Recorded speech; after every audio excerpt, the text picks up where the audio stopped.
Hi there, and welcome to this episode of the Everyday Millionaire Mindset Matters podcast, where I'm joined by my wife, Olympic mental performance coach, Steffany Hanlon-Francie. In these episodes, Steffi and I have a conversation about the different aspects of what we refer to as Mindset Matters, because we believe that for those who are awake, we are living in and through the most impactful time in history. Your view of the world is the filter for how you will experience the evolution and changing dynamics of it. Our intention is to provide you with ideas, nutritious food for thought, and some tools that you can use to help you in being your greatest self and living your best life. Listen in, enjoy. Steffany, we're back with another episode of Mindset Matters. Hi, hon. Okay, so let's unpack a couple of things, always linked to the theme of clarity equals velocity for 2024. And we started to go off last week on conversation that we were going to have around decision making, but we got totally sidetracked when we were talking about, I don't know, couples other things, and communication and relationship and stuff. Okay, we lost the plot. This episode, I want to commit to making decisions and why it is that we're often challenged in making them, and some ways to, I don't know, not make better decisions, but be better at decision making, I guess is how I would want to put that. And, some of the challenges that we face in those decisions or in making decisions. Some of them are small, some of them are big. Sometimes amazing how we trip over even what seemingly is the smallest decisions. It's like, okay, I don't know what to do. And then somebody walks up and go, do this. And you go, okay, I just didn't want to make that decision.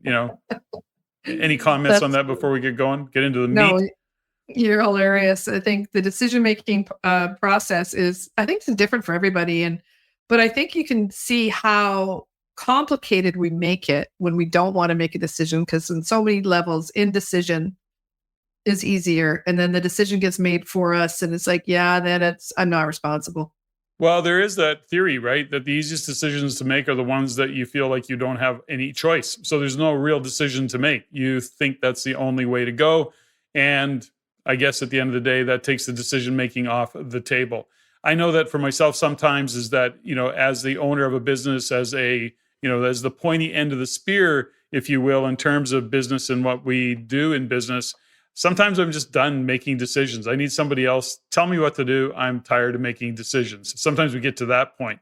But in the decision-making process, I'm thinking maybe in the way of bigger decisions that we have to make and or want to make, or what feel like big decisions, and why, and maybe even the psychology behind what stops us from making those decisions. And, something that you've brought up over the past or in the past around decision-making is that one of the challenges is that by definition, decisions is, I guess, cutting off. So in other words, when you make a decision, you're cutting off other possibilities and you're committing to perhaps call it a course of action, if you will. And so you're going and you're cutting off the other possibilities. And that's where some of the resistance lives, is in that fear and of stepping into a new future or a different future that you don't know, versus cutting off the past that you are aware of, let alone the possibilities that now are gone because of that decision. So there's a lot of dynamics to a decision. Well, there is. And I think that's what I love about our theme this year is clarity equals velocity, is that when you're clear, the decisions are a lot easier to make. Clarity is the foundation of decision making. And as you mentioned, is that the root of the word decision, to decide, means to cut off. It doesn't mean that you can't undecide or you can't fold other things in once you've made the decision. But when you make your decision, then they're values-based decisions. I generally don't ever look back or surrender to that decision. I move forward and take the information that comes in after I've made that decision. And I don't know, if that's a learned thing or if it's something that can be coached. But I find that's where sometimes you and I kind of battle, is that I make decisions very, very quickly, and you weigh things. You look at things both sides. You're much more pragmatic. You're more thoughtful in certain things. I have a process that I use, which is super scientific. You ready for it? Mm-hmm. To make a decision, I call it up feeling or down feeling. Mm-hmm. That's it. I either get an up feeling, like an expansion, like it's the right thing that I need to do at this moment for whatever reason. It doesn't have to make sense, or I get a full on gut punch and it's down feeling. So when I work with my clients, I go, okay, is that up feeling or is it down feeling? And when you can drill it down to something that's simple, and what happens when you can do that, or when I can do that, is when the intellect kicks in and starts to question. It goes, but what about this? What about this? What about this? What about this outcome? What about this loss? What about this person thinking this? When you get up feeling, when I get up feeling, I move forward. When I get down feeling, pretty scientific, right? Well, for you, and I don't think that's necessarily the case, but I wouldn't recommend that for people in general unless you're really clear on it. Well, Because actually, no, don't step over that, because it actually is quite scientific. And I heard, was it Joe Dispenza, I think, not long ago, is that there is a physiological response in our bodies to our intuition when we know something is right for us. I think He there are uses times for that. I'm not negating or minimizing it. I'm saying is that to have that as a, this is the answer is not the answer. Well, there's no answers. There's only decisions. So in this moment, I go up feeling, which is an expansive, like, yes, I get a freedom feeling, or I get a full on gut punch. No, it doesn't mean it doesn't change. I'm not saying that. There's a physiological, when we have denied our intuition, or we've denied our ability to read signals, we're not just existing in our five senses. You know that. There's intuition, there's the common sense, there's a bunch of different senses that I think in the world of, TikTok or whatever, 3D, they've tried to eliminate that kind of thing. What I'm saying is, we talk about clarity versus velocity. There's a lot of other ways of getting information to making our decisions. If I would have stuck with my intellect this whole time, there's no way I'd be an Olympic coach. There's no way I'd be an NHL coach. There's no way I probably wouldn't be married, because with all the signals in my world, there's no way I'd be married. And yet I was the first person to find the love of my life of all my high school friends, which is you, by the way. Oh, that's good anyway, news. so I'm not saying don't focus only on, but don't just focus on your five senses and your intellect. There's a lot of information that comes from our intuition, that comes from our common sense, comes from our critical thinking, that allows decision making to become quieter and softer. And then you can take your next one right action in the direction of your goal, if you are understanding where your decision making is coming from. I get it. And okay, so let's unpack the whole decision making. I mean, there's still a psychology to it for those that haven't gone through it, which is what we're here to share. So not negating what you said, but what I'm saying is that we have to kind of say, well, what are often the decisions? What are we operating on top of? Again, it goes back to knowing that inherently it's about cutting off other possibilities and committing to a course of action. That's one part of it. It's another of letting go of a past that we know and that we're aware of, and stepping into a uncertain future. And that can be really big sometimes. That can be a really big future, a really big uncertain future. And so that gets really uncomfortable, creates a lot of discomfort, likely, often, a lot of fear. And especially if we're in fact attached to the familiarity of the past that we're familiar with, that we're comfortable with. And so we get fearful of what lies ahead. Now, that's, I think, a normal psychology of decisions, depending on what the decisions are, of course. But in this case, I'm talking about maybe some bigger decisions, those fork in the road moments. So if we're not aware that these things are happening, and we don't bring our awareness to it, then we're going to actually be at the effect of something that, okay, well, the past is the past, the familiarity is the familiarity. Then we have to say, well, if we're making this decision, are we making it based on the values that are going to, what we believe, move us forward into what we want next? Is that if it's a fork in the road, perhaps moment? And often, I mean, we don't even know. We don't even recognize fork in the road moments. It's not like, oh, fork in the road, I'm going to go this way. Sometimes it's that way. Sometimes it's not. But if we don't know that that's what we're operating on top of, to the point that you were making, is that it's going to get really mixed. It's going to be very, I guess, we're not going to trust it. So in other words, you say, well, is it an up feeling or is it a down feeling? Those are an emotional, you're actually saying, what's the emotion of it? And if you're being at the effect of the fear of letting go of the past, fear of letting go of other possibilities, cutting or letting go of in that trapeze, for example, when somebody on the trapeze has got to let go of the bar, that's it. That's committed. You're committed to going and hoping there's going to be another bar to catch or somebody there to catch you. My point is that if you aren't aware of all of the things that are going to show up, including the fear and the stories and the rest of it, you're going to get confused messages. That intuition, is it intuition or is it emotion? Well, it depends on what you're training, right? Like when I say up feeling and down feeling has nothing to do with emotion. It's actually a physiological response in my body. I get it. Okay, so follow me here, because I'm going to say that it's a physiological change in your body. I understand that. But so is the fear of letting go of the past can create a physiological shift in your body. So if you're not aware of those kind of physiological changes that other things create, is it an up or a down feeling? It could be a down feeling and it could be bullshit. Yeah, potentially. I guess one of the things that is important to consider is that what is it about the fear of letting go of the past that is so, fearful? 100%. That's a really important thing for us to dig into, is that, if your life is exactly the way that it is and there's nothing to be afraid of, like nothing to let go of, nothing to move forward from. But in our situation, or the people that we work with, there's a reason why they come into our world, is that they are not satisfied with the way that things have gone. So chances are they're more willing to be letting go of the past or what the story of the past is. So I get what you're saying, but I would have to disagree when it comes to that is what is, maybe holding people back from making powerful decisions in the direction that they want to go. But if you don't have a goal, if you don't know where you're going, any road's going to get you there ultimately. So it doesn't really matter. You can just stay neutral and willy-nilly all over the place.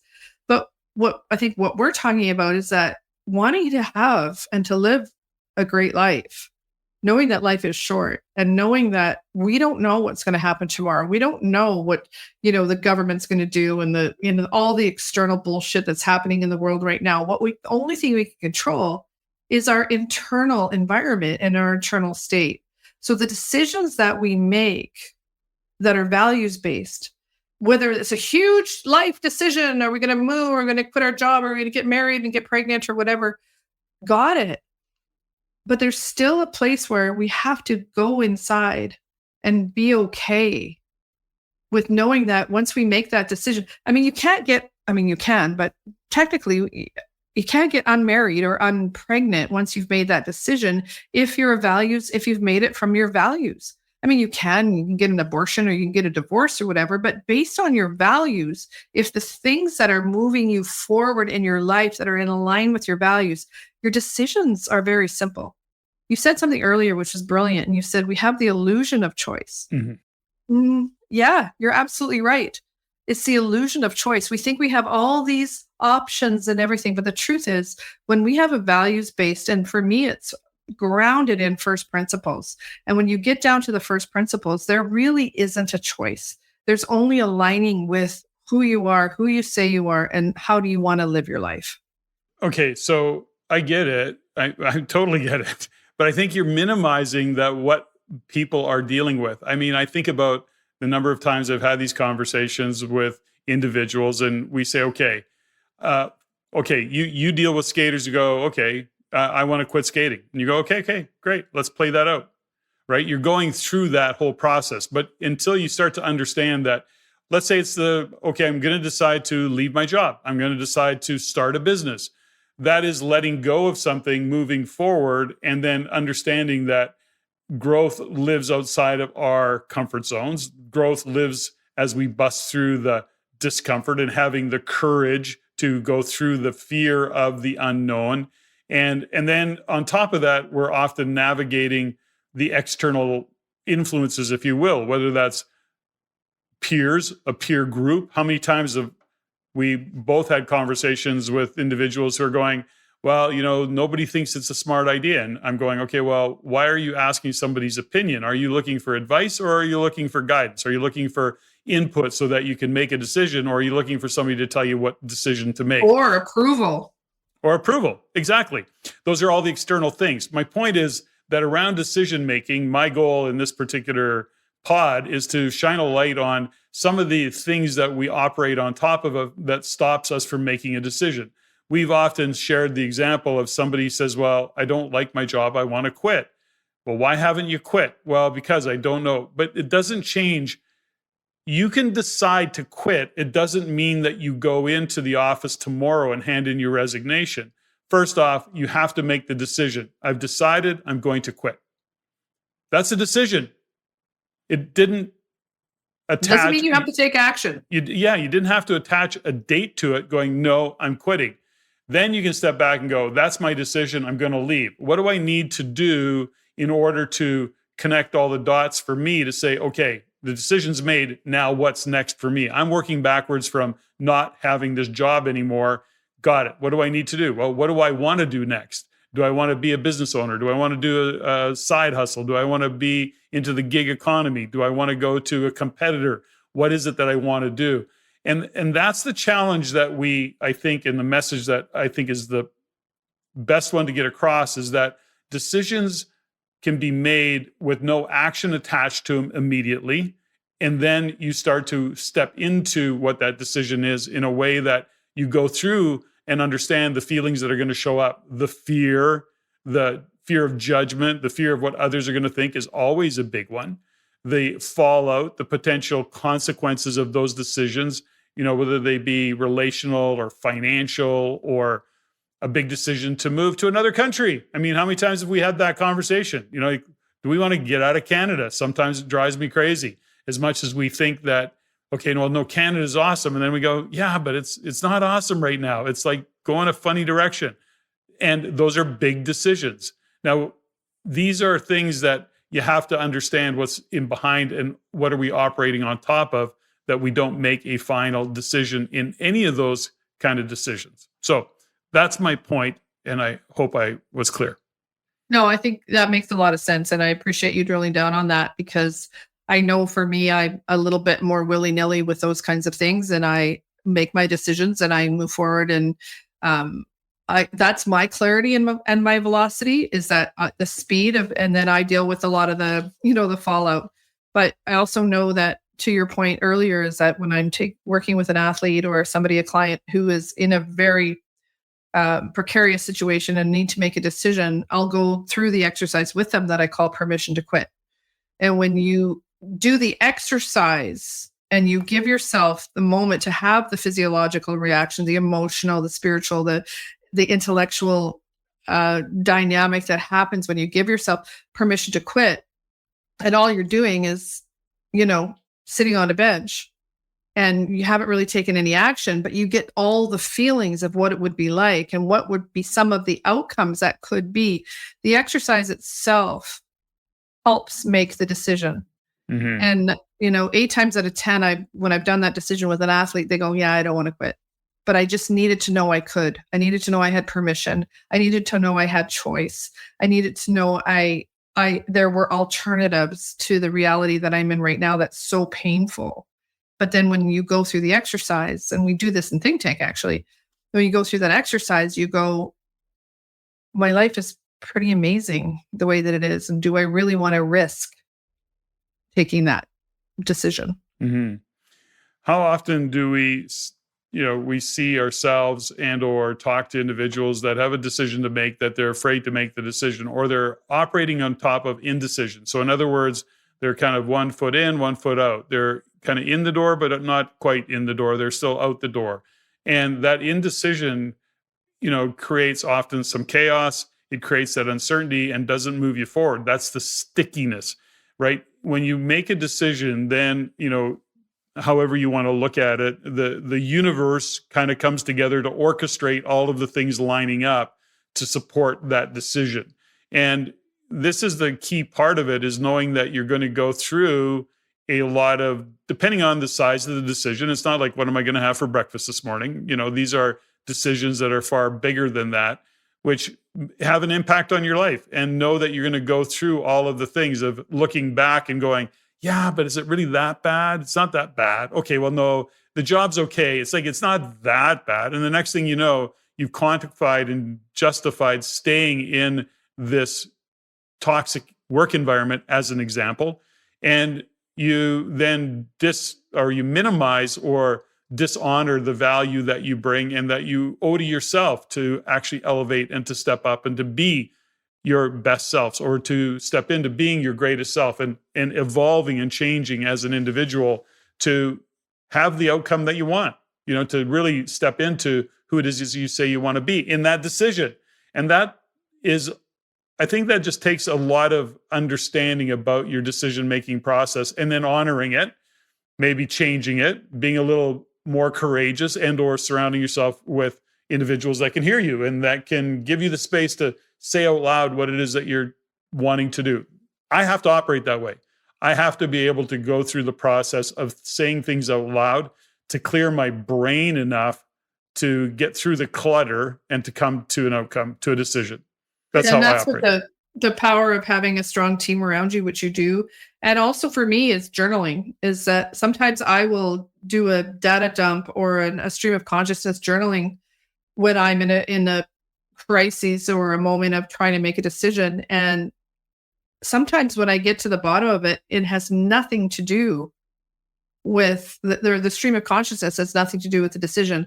It's clearing the stuff that's in the way of making the decision. And what I've really seen over the last several years is that what's on the other side of that clutter is opportunity. If I'm hesitating making a decision, sometimes I'm pushing away what's supposed to come in. And I don't know if this makes sense or if it's an energetic thing or universal law or whatever. I don't know what it is, but I know when I'm stuck, if I don't clear through journaling or talking to a girlfriend or talking to you, or I get through my intellect and my ego to get down to the bottom of it. And a lot of that comes from stream of consciousness journaling, is that there's, in the world of quantum speed, for example, there'll be times that I'm stuck on something, or I'm totally committed to some weird story. And then I clear it, or I say it, or I journal it. And all of a sudden, all these registrations come in, or all this success comes in, or all of a sudden a check shows up for something. And I'm like, oh, I was in the way of that because I couldn't make a decision, or I couldn't move through that. So there is kind of an esoteric side of that when it comes to making decisions. And I love that you're more pragmatic in that way of decision making. And that for me, I can be more, I don't know if I want to call it spiritual or energetic when it comes to that. But I think there's a lot of movement that comes when you do make a decision, and that clarity equals the velocity. When you get clear, it moves some of the stuff out of the way so that what's supposed to come in can come in. Mm-hmm. I think when we look at the whole decision-making process, the breakdown of it is really, first off, look at what is in your way and being able to tell the truth about it. So for example, you talk about journaling. And so whether that's journaling and, you talked about the permission to quit, that's a decision, right? But then you say, okay, let's sit back and go, okay, what is that look like? What does it feel like? Okay, you've quit. Tomorrow morning, you wake up, you're not doing that anymore. Okay, what does that feel like? What does that look like? What do you see the consequences of that being? So that you're actually looking at the details of what that might be. So in this, if we use the example of leaving a job, a career, maybe you're even going to go and do something else. You're going to get right out of the business that you're in or the career that you're in and go on to something else. Give yourself permission, number one, to say, okay, let's just work this through.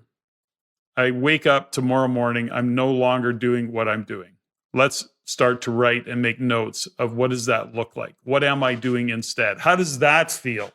What's missing? Because as much as we are attached to all the good things of the past, those comfortable things that we have, let's talk about, or let's link all of the things that suck about being in that job, and one of the reasons that you're driven to quit. So so aside from the fact that it's comfortable, you hate it. It's toxic. You got a shitty boss, you got a shitty team, whatever the story is.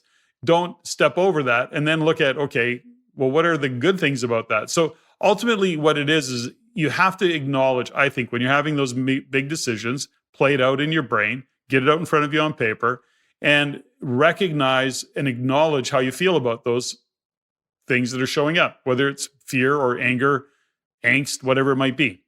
Thoughts? Well, you do the permission to quit exercise. So that's, is that how you would describe it? Yeah. Ultimately, I think that is how you see yourself tomorrow, not being that. So in the world of figure skating, for example, or ice dance, you are no longer an athlete. What does your life look like? Who are you being? Who are you surrounding yourself with? What's your environment like? What's your input? Who are you like? Are you now all of a sudden hanging around with a different group of people? Do you have different goals? But when you get so caught up in the quote unquote negative things that you think are happening in that world, sometimes it's a release. It's an excuse to just not have that stress.